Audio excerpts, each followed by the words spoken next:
राजस्थान में assistant professor की vacancy आती है। एग्जामिनेशन के जो एप्लीकेशन फॉर्म हैं वो फिल करवा लिए जाते हैं। एक स्टूडेंट तैयारी करता है एग्जामिनेशन की, और एग्जामिनेशन के जब मात्र 2 महीने बचते हैं या 2 महीने से थोड़ा सा टाइम हमारे पास ज़्यादा बचता है, तब पता लगता है कि जो एप्लीकेशन फॉर्म फिल करे गए थे पहले, उनको रद्द कर दिया गया है या निरस्त कर दिया गया है। और उसका कारण बताया गया है कि आपको अब 36% आपके इंडिविजुअल पेपर में लेके आने हैं, और ओवरऑल या एग्रीगेट मिला के 40% क्राइटेरिया होना चाहिए। इस बात का हवाला देते हुए एक स्टूडेंट वापस से फॉर्म फिल करता है, क्योंकि नौकरी कहीं ना कहीं जो है आरपीएससी असिस्टेंट प्रोफेसर के लिए चाहिए, क्योंकि सपना देखा है एक सरकारी कॉलेज में असिस्टेंट प्रोफेसर बनने का। उसके बाद एग्जामिनेशन की तैयारी वापस से शुरू होती है। जब एग्जामिनेशन का एक हफ्ता बचता है, तब एक कंट्रोवर्सी स्टार्ट हो जाती है कि आरपीएससी एग्जामिनेशन होगा या नहीं होगा। एक याचिका दायर की जाती है हाई कोर्ट में, और हाई कोर्ट जो है एग्जाम के 5 दिन पहले भर्ती पर रोक लगा देते हैं। और उसके बाद आरपीएससी बोलती है कि यार सर, हम तो हमारा जो हमने शेड्यूल जारी करा है उसके अकॉर्डिंग एग्जामिनेशन लेंगे। और इन सारी बातों में अगर हम लोग देखें तो एग्जामिनेशन आप सभी का फाइनली हो जाता है। और जब एग्जामिनेशन हो जाता है, वहां पे जाके हमें पता लगता है कि अटेंडेंस जितनी एग्जामिनेशन में होनी चाहिए थी उतनी नहीं हुई। बिल्कुल मैं बात कर रहा हूँ, जैसा आप सभी को पता चल ही गया होगा, राजस्थान असिस्टेंट प्रोफेसर एग्जामिनेशन भर्ती के जो अभी एग्जाम चल रहे हैं, बहुत सारा जो प्रॉब्लम है, परेशानी है, स्टूडेंट कहीं ना कहीं फेस कर रहे हैं। सबसे बड़ा इंपॉर्टेंट चीज है कि एग्जामिनेशन के 2 से 3 दिन पहले हमें ये कंफर्म हुआ कि मेरा एग्जामिनेशन हो भी रहा है या नहीं हो रहा है। मान लीजिए एक ऐसा स्टूडेंट है, वो राजस्थान में आने वाला है क्योंकि असिस्टेंट प्रोफेसर की भर्ती यहाँ की है, और मैंने कोलकाता या मैंने दिल्ली या मैंने कहीं दूर से जो है एग्जाम का फॉर्म फिल भरा है। अब जब मान लीजिए 12 से 14 घंटे का कहीं न कहीं जो है रास्ता है, टिकट बुक कराने पड़ते हैं, और मुझे 2 से 3 दिन पहले यही नहीं पता है कि मेरा एग्जामिनेशन होने वाला है या नहीं होने वाला है।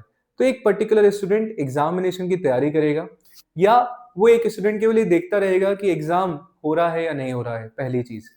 तो क्या ये चीज़ सही थी एग्जामिनेशन के लिए? क्या ये सच में होना चाहिए था? इसका जवाब आप सभी मुझे कमेंट सेक्शन में ज़रूर देंगे। जब एग्जामिनेशन हमारा हो जाता है, उसके बाद जीके का जब पेपर की हम लोग बात करें, जैसा कि स्टूडेंट्स ने मेरे को फीडबैक दिया कि एग्जामिनेशन जो पेपर है अनदर लेवल का कहीं न कहीं पूछ लिया जाता है। पेपर डिफिकल्ट आ रहा है, उससे कोई दिक्कत परेशानी वाली बात नहीं है, आना भी चाहिए, क्योंकि कहीं न कहीं नौकरी का एग्जामिनेशन है।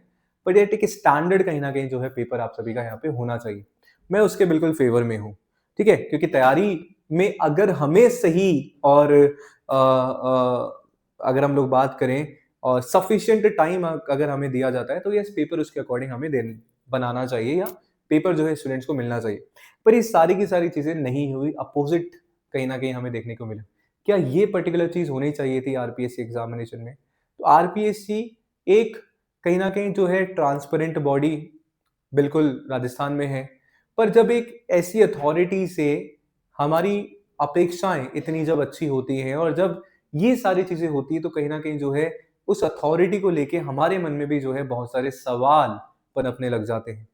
आपको क्या लगता है, क्या आरपीएससी के द्वारा लिया गया ये रुख क्या एक स्टूडेंट के फेवर में था? एग्जामिनेशन बिल्कुल होना चाहिए, सही होना चाहिए, स्टूडेंट के फेवर में चीज़ें होनी चाहिए, ये बिल्कुल मैं आप सभी से बोलना चाह रहा हूँ। बट ऐसा नहीं है। अगर हम लोग देखें इस पर्टिकुलर एग्जामिनेशन के बारे में, पेपर का लेवल की बात करें, जैसे मैंने अभी स्टार्टिंग में आप सभी से अटेंडेंस की बात करी। बहुत सारे स्टूडेंट्स तो ऐसे हुए जिनसे मेरा कॉन्टैक्ट हुआ, जिन्होंने मेरे से कॉन्टैक्ट करने का पूछा कि सर, एग्जामिनेशन हो रहा है या नहीं हो रहा है? हम लोग जाएँ या नहीं जाएँ? टिकट्स हमें कैंसल करानी पड़ेगी, या जिन्होंने अभी तक नहीं कराई, उनको टिकट जो है नहीं मिल रही। और एक पर्टिकुलर सेंटर पे तो ऐसे देखने को मिला कि मात्र पूरे सेंटर में ओनली 30 से 35 स्टूडेंट ही कहीं न कहीं जो है प्रेज़ेंट रहे।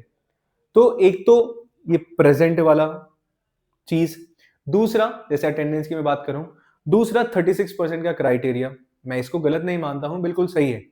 बिल्कुल सही है, हमारी तैयारी उसके अकॉर्डिंग होनी चाहिए। क्यों? क्योंकि सही बात है, सरकार का बिल्कुल ये सही चीज़ है कि सबको सरकारी नौकरी नहीं मिल सकती है।